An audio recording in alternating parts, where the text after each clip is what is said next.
Welcome to Pushing Forward with Alycia, a podcast that gives disability a voice.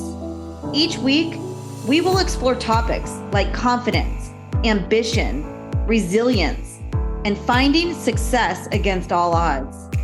We are creating a collective community that believes that all things are possible for all people. Open hearts, clear paths, let's go. Welcome back to another episode of Pushing Forward with Alycia. I'm Alycia. So happy to have you back and so pumped. We are kicking off Disability Pride Month, which is something that we celebrate annually in our country. And I thought, what a perfect fitting as we're kind of launching this podcast and getting our first few episodes off the ground, that we launch it during Disability Pride Month and shine some light on this celebration and talk about it a little bit.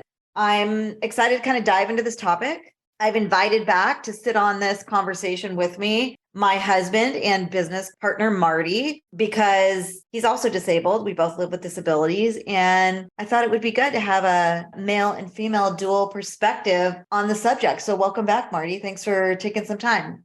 Thank you for having me once again. And I look forward to talking about disability pride.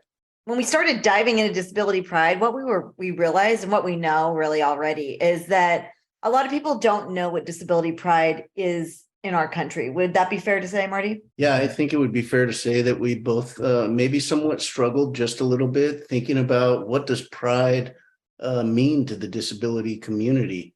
I think it starts with the traditional explanation of celebrating the passing of the Americans with Disabilities Act. In July of 1990, the ADA was passed and gave people with disabilities rights in the United States of America to access pretty much everything out there that everyone wants to use and do in this world. Definitely a great reason to celebrate. But in regards to pride, also, we all know that there's a lot of feelings that come from pride. There's also a well-known Pride Month that is right before our Pride Month. It has a lot of the same undertones and excitement and inspiration that it's okay to be who you are in this world. And so we piggyback on that, and we also put our little twist on it. And as we know, we talk about disability being very wide ranging and complex and super intricate in so many different ways that we think of it as the kitchen sink theory, that everything's thrown into one, but we are all super individuals and we all live our own lives totally independently in respects from each other. And you can't call one disability the same as another. I think that Disability Pride Month is a great month for us to talk about all the things that make disability great. I think that's a good point, that it's a month where we kind of come together as a community, but also as individuals in our own self-awareness of who each of us are, but also being a part of this community and finding a place in our society and within our own spaces that we are proud of who we are, the way that we are in this moment. And you're right, from a pride standpoint, it really is recognizing that you're proud of who you are. You have self-esteem, confidence, and self-respect in those layers. The interesting thing about disability pride is, as we've been kind of diving into this content, we've been writing stories on it, we've really been trying to explore the subject. A lot of people in our lives have asked us, what is disability pride? Like, how do you describe disability pride and what does it mean to you? For me, when we were diving into that conversation, it really was a feeling of honor and self-respect and having an understanding of what my limitations might be, living with a disability, but also accepting that and taking on the challenges that it might give and loving who I am in that space and finding places to adapt. Society typically looks at disability as something that we should not celebrate, right? It looks at disability through an ableism lens, like that it needs to be fixed. In reality is, many people with disabilities look at their disability as something that is part of their identity. So when we start to talk to people about being prideful of being disabled,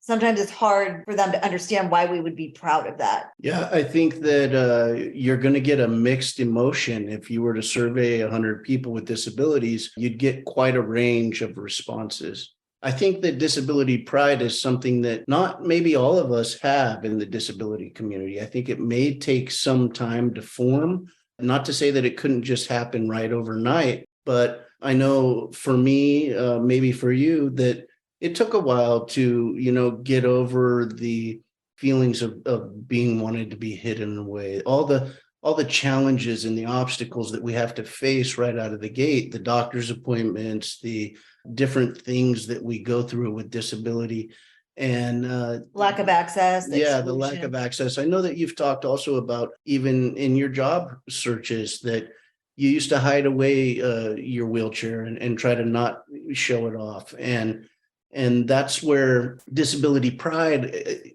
maybe after a while you become more proud.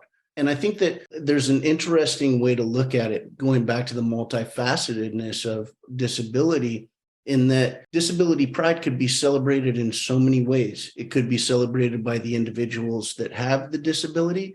It could be celebrated by the friends and family of people with disabilities, where they look at the person with a disability and are proud about how much they've done with their lives, or overcome, or achieved. I think that there could be many, many ways to look at it. And we could even look at it as a collective, how far we've come as a community with disabilities, and how far we're pushing forward our existences here in the United States and all around the world.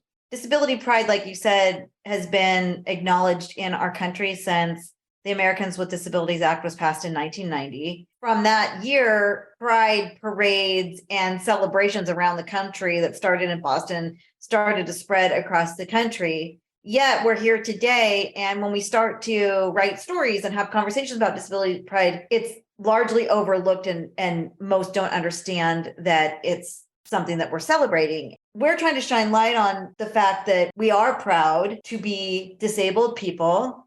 For me, you're right. Like, it did take me quite a while to have self-acceptance and remove the internalized ableism that I carried around from my disability, hiding it from hiring managers, pretending like everything's all good and it's not there, which it is. Like, I can't hide away from my disability. And as I've grown into the woman that I am today, I absolutely understand that my disability is one of the most empowering things about who I am. And this month allows us to, kind of shine a light on that power, lift it up, and strip away the layers of invisibility that society puts on a person with a disability, and shines a light on the whole being, including the disability and all of the nuances and opportunities. I think that it's a great time for us to reflect on all that we've been doing over the past several years now in charging up and gearing up and creating this speaking business of yours,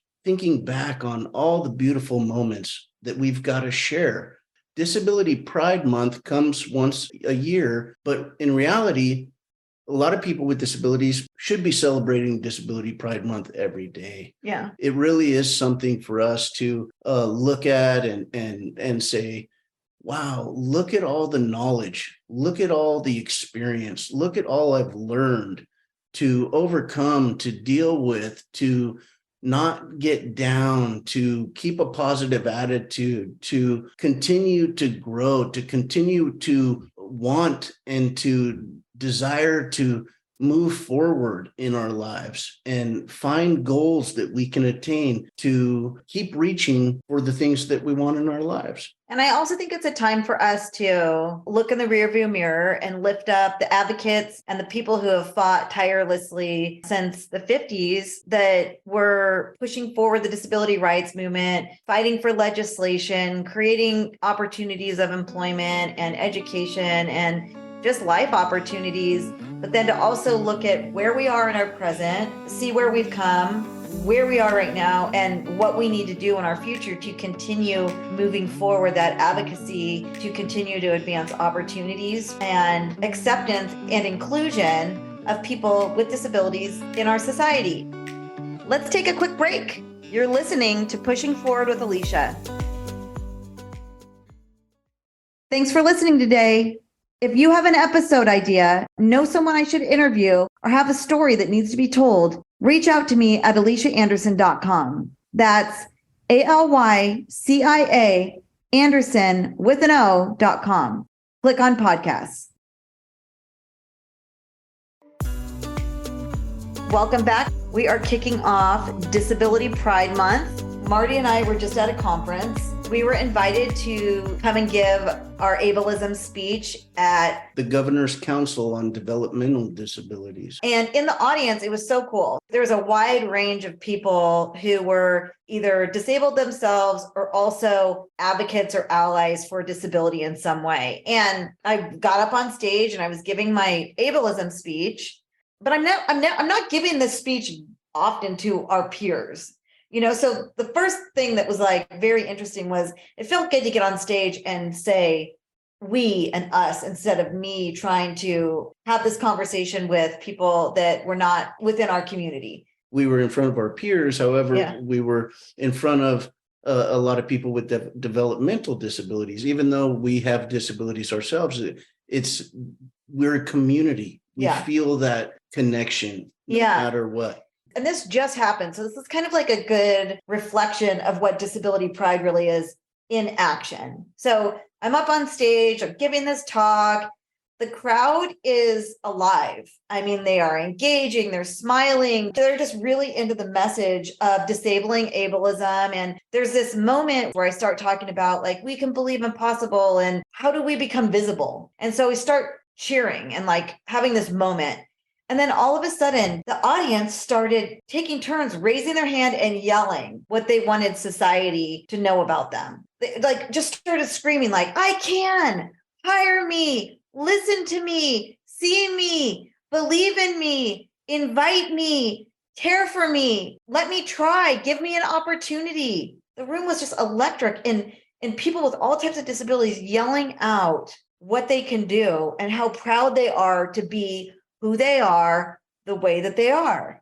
Speaking of pride, as your husband and business associate, I was pretty proud of you to witness that. I'm generally the one taking pictures and trying to capture every moment. And I remember just looking at you in that room that was encompassing 3 ballrooms and 4 screens and 400 people spread about, and the unabashed spirit that you summoned within the crowd. Your experience of speaking and believing in the messages that you're delivering. And like you said, it's a mixed message because it's overcoming all the doubt. It's overcoming the non-belief in what we can do. And I think that that's what really captured that crowd. They listened to the struggles of the no ways, absolutely not, do not do this, do not do that. But with your message of we need to set all that aside and not believe and believe in ourselves and believe in what's possible. And it did stir the crowd, just amazing. If I could use your words when we were talking about this, it was unfiltered jubilation.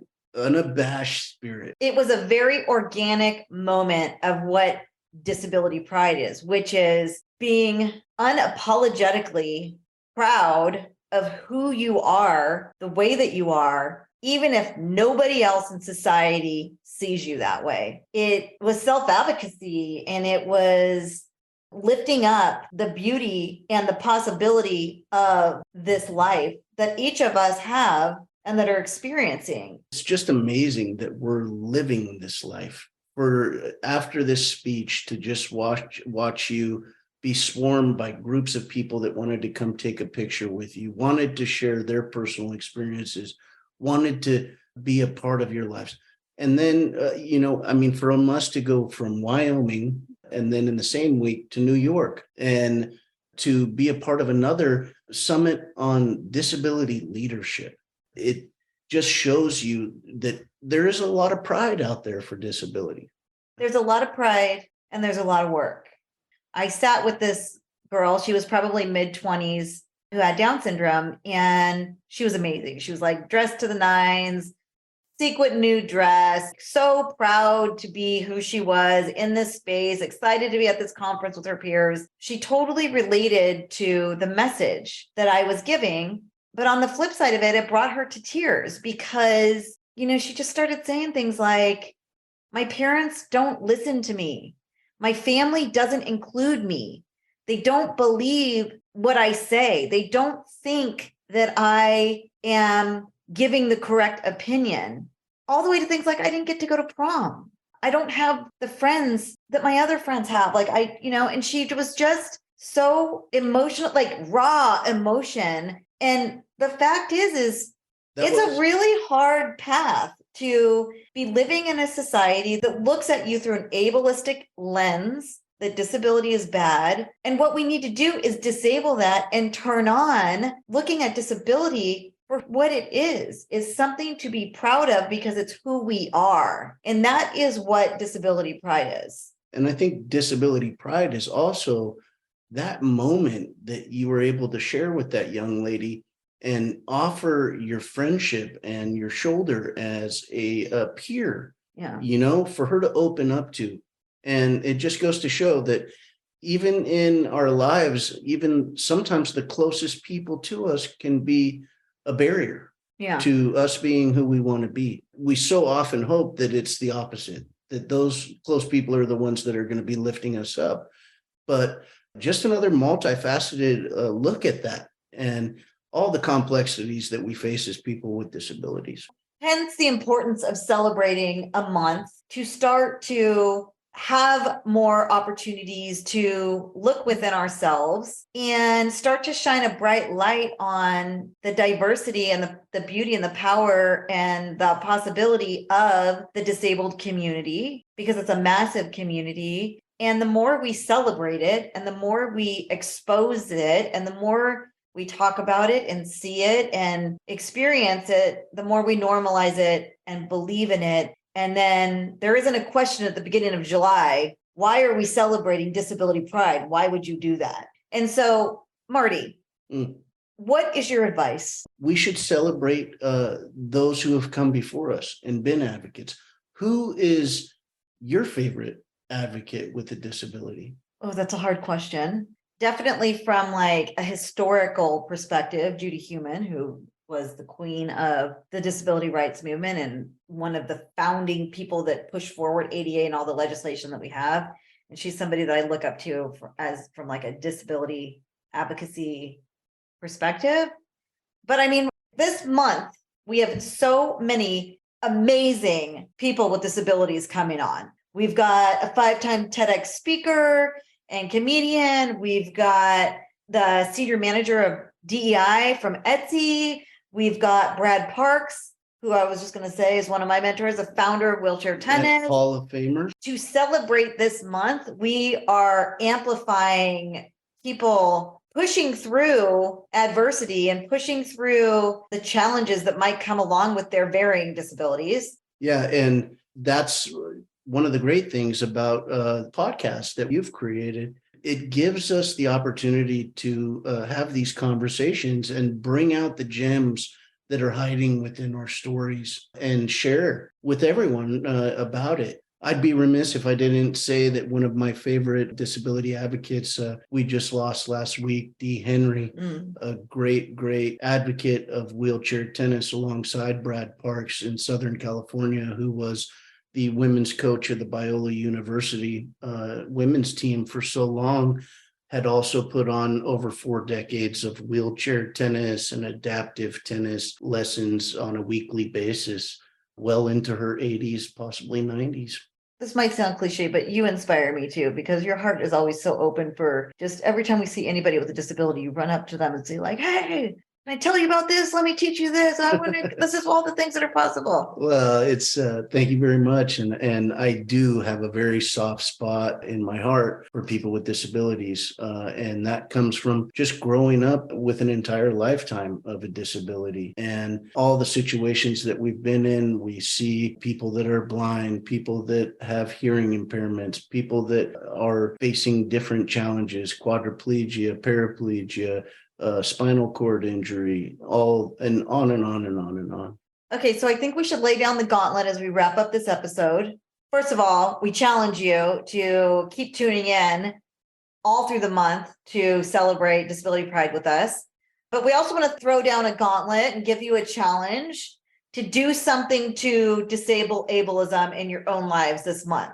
Get involved in this podcast or others. hire a guest speaker at one of your companies, subscribe or listen or follow other disabled advocate influencers. And This podcast for sure, please. Suggest guest speakers. Hire people with disabilities, start employee resource groups, think about going beyond compliance within a work environment, creating larger spaces of accessibility and access to your company's front end and back end, encourage learning, start chipping away at the work of including people with disabilities. Sometimes it can seem daunting. And there's this saying in disability advocacy, practice over perfection. And so, we start practicing these things and we get better and better and it starts expanding and we're all celebrating disability pride. Yeah. And disability pride is about lifting up those challenges we face as the valuable attributes. Yeah. Can be such a great leverage in our lives to adapt and create a new way and innovate and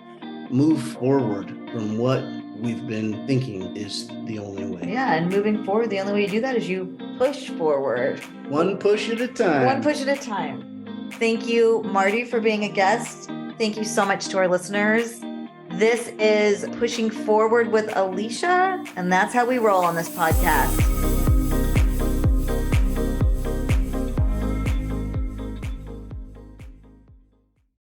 If you're an employer who would like to learn more about disability inclusion in the workplace, lessons on ableism, and how accessibility can drive innovation in your company, please check out my micro training series at AlyciaAnderson.com. That's ALYCIA Anderson with an O.com. Click on micro learning.